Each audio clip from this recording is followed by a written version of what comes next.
यह बात है सन 1881 की। प्रथम दर्शन में ही श्री रामकृष्ण ने नरेंद्र को अपने संदेश वाहक के रूप में पहचान लिया था। नरेंद्र उस समय 18 वर्ष के युवक थे। प्रथम आर्ट्स की परीक्षा देने की तैयारी कर रहे थे।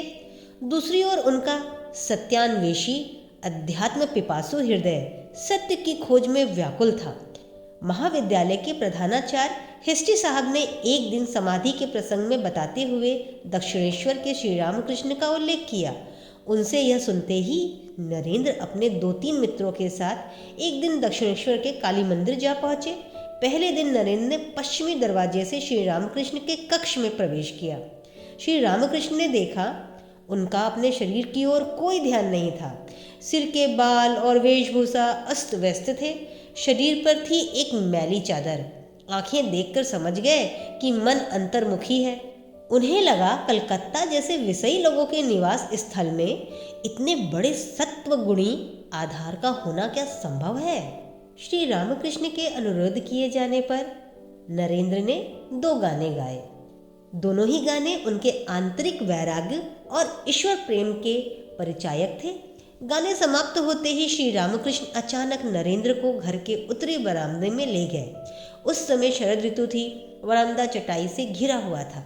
श्री रामकृष्ण के कमरे का दरवाजा बंद करने पर नरेंद्र ने सोचा शायद वे एकांत में उनको कोई उपदेश देंगे, किंतु उनको आश्चर्यचकित करते हुए श्री रामकृष्ण परम स्नेह से उनका हाथ पकड़ आनंद अश्रु बहाते हुए बोले, इतने दिनों बाद आए, मैं तुम्हारी कब से प्रतीक्षा कर रहा था। विषयी लोगों की आसार बातें सुनते सुनते अस्थिर हो गया था। दूसरे ही क्षण वे हाथ जोड़कर कहने लगे, मैं जानता हूँ प्रभु, तुम वही पुरातन ऋषि नर रूपी नारायण हो। जीव की दुर्गति निवारण के लिए तुमने पुनः शरीर धारण किया है। नरेंद्र अवाक रह गए। क्या ये व्यक्ति पागल है? वे विश्वनाथ दत्त के पुत्र हैं। उनको यह सब कहने का क्या अर्थ? उनके मन में अनेक विचार उठने लगे। इस बीच श्री रामकृष्ण ने हट करके उनको मिष्ठान आदि खिलाए और व्याकुल भाव से बारंबार अनुरोध कर पुनः दक्षिणेश्वर आने का वचन लिया। कमरे में प्रवेश कर नरेंद्र ने श्री रामकृष्ण पर सतर्क दृष्टि रखी, लेकिन अन्य लोगों के साथ उनकी चाल ढाल, बातचीत और आचरण बिल्कुल स्वाभाविक लगा। तब फिर उनके साथ ही उस प्रकार के आचरण का क्या कारण था? वे श्री रामकृष्ण की सरलता और भाव समाधि की ओर आकृष्ट हुए। क्या ये वास्तव में ईश्वरदर्शी पुरुष हैं? जो प्रश्न निरंतर उनके मन को मत्ता रहता, अंततः उन्होंने इस अद्भुत व्यक्ति से वही प्रश्न पूछा, महाशय, क्या आपने ईश्वर को देखा है? क्षण मात्र भी देर किए बिना श्री रामकृष्ण ने उत्तर दिया, हाँ, मैंने ईश्वर को देखा है। जैसे तुमको देख रहा हूँ, उससे भी स्पष्ट रूप से ईश्वर के दर्शन किए जा सकते हैं, उनसे बात की जा सकती है, किंतु ईश्वर को देखना कौन चाहता है? यदि कोई उनके लिए व्याकुल होकर रोए तो वे निश्चय ही उनको दर्शन देंगे। उत्तर सुन नरेंद्र अभिभूत रह गए। पहली बार उन्होंने एक ऐसे व्यक्ति का साक्षात्कार किया जिन्होंने दृढ़ता के साथ कहा कि उन्होंने ईश्वर को देखा है। यही पहली बार उन्होंने सुना कि ईश्वर का दर्शन किया जा सकता है। संशय का स्थान नहीं था, लेकिन इसके बाद भी वे संशय मुक्त नहीं हो सके। वे पाश्चात्य शिक्षा द्वारा शिक्षित एक आधुनिक युवक थे। उनकी तीक्ष्ण विचार बुद्धि सभी विषयों में संदेह और अविश्वास करना चाहती थी। विशेषकर उनके प्रति श्री रामकृष्ण का आचरण वे समझ नहीं पाए। नरेंद्र जैसे कुछ विभ्रांत होकर लौटे।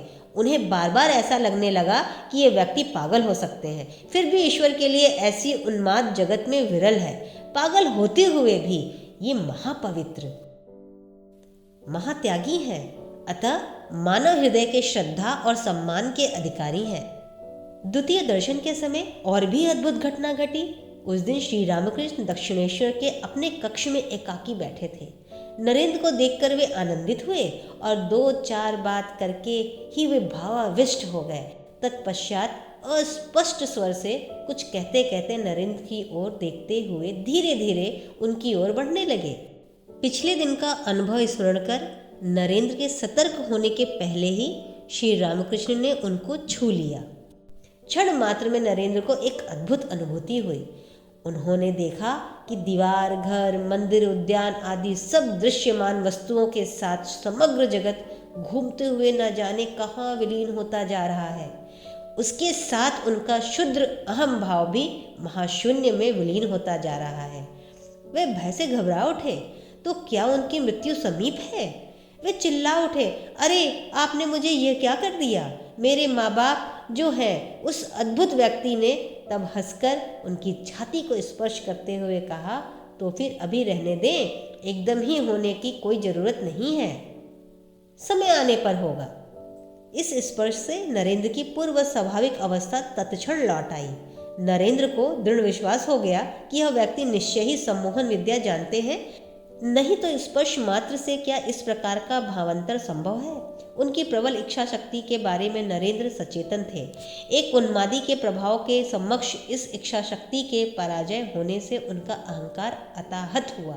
वे स्वयं पर खिज उठे, लेकिन आश्चर्य, साथ ही साथ उन्होंने उस अद्भुत व्यक्ति के प्रति एक आकर्षण का अनुभव भी किया।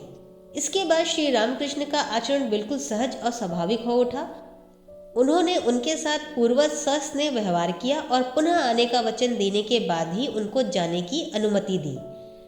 तृतीय दर्शन के समय नरेंद्र पहले से ही खूब सतर्क थे, लेकिन फल कुछ भी नहीं हुआ। श्री रामकृष्ण उस दिन उनको दक्षिणेश्वर मंदिर के पास वाले यदु मलिक के उद्यान गृह में ले गए और भाव अवस्था में स्पर्श करने मात्र से नरेंद्र का बाह्य ज्ञान लुप्त हो गया। चेतना लौटने के बाद उन्होंने देखा कि वे अद्भुत महापुरुष उनकी छाती पर हाथ फेर रहे हैं। उनके मुख पर मधुर मुस्कान थी। श्री रामकृष्ण ने बाद में स्वयं इस घटना का उल्लेख करते हुए भक्तों से कहा था कि बाह्य चेतना लुप्त होने पर उन्होंने नरेंद्र के भविष्य के बारे में सब जान लिया था। नरेंद्र कौन है, कहाँ से आया है, क्यों आया है, और वह भी जान गए कि नरेंद्र अपना प्राकृत स्वरूप जानते ही दृढ़ संकल्प की सहायता से समाधि योग के द्वारा देह त्याग देंगे।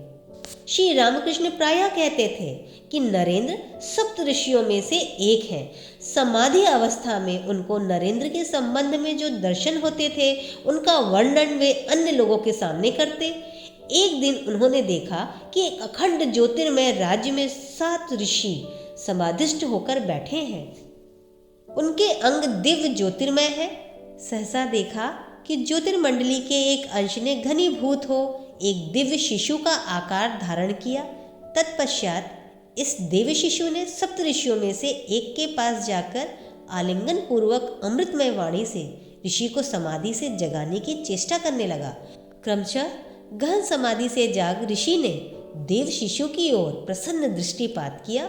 उस देव शिशु ने अमृतमय कंठ से कहा, मैं जा रहा हूँ, तुम्हें भी मेरे साथ आना होगा।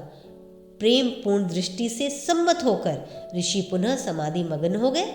श्री रामकृष्ण ने विस्मित होकर देखा कि इसी ऋषि का एक अंश उज्जवल ज्योति के रूप में धराधाम पर अवतीर्ण हो रहा है।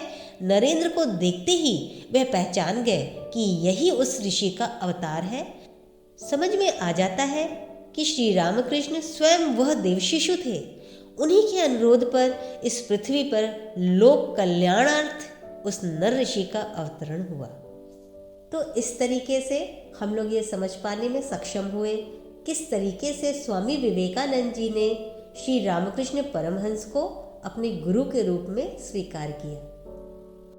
यदि आपने कल्याणवस्तु चैनल को अभी तक सब्सक्राइब नहीं किया है तो कल्याणवस्तु चैनल को सब्सक्राइब करें, मित्रों के साथ शेयर करें, लाइक का बटन दबाएं।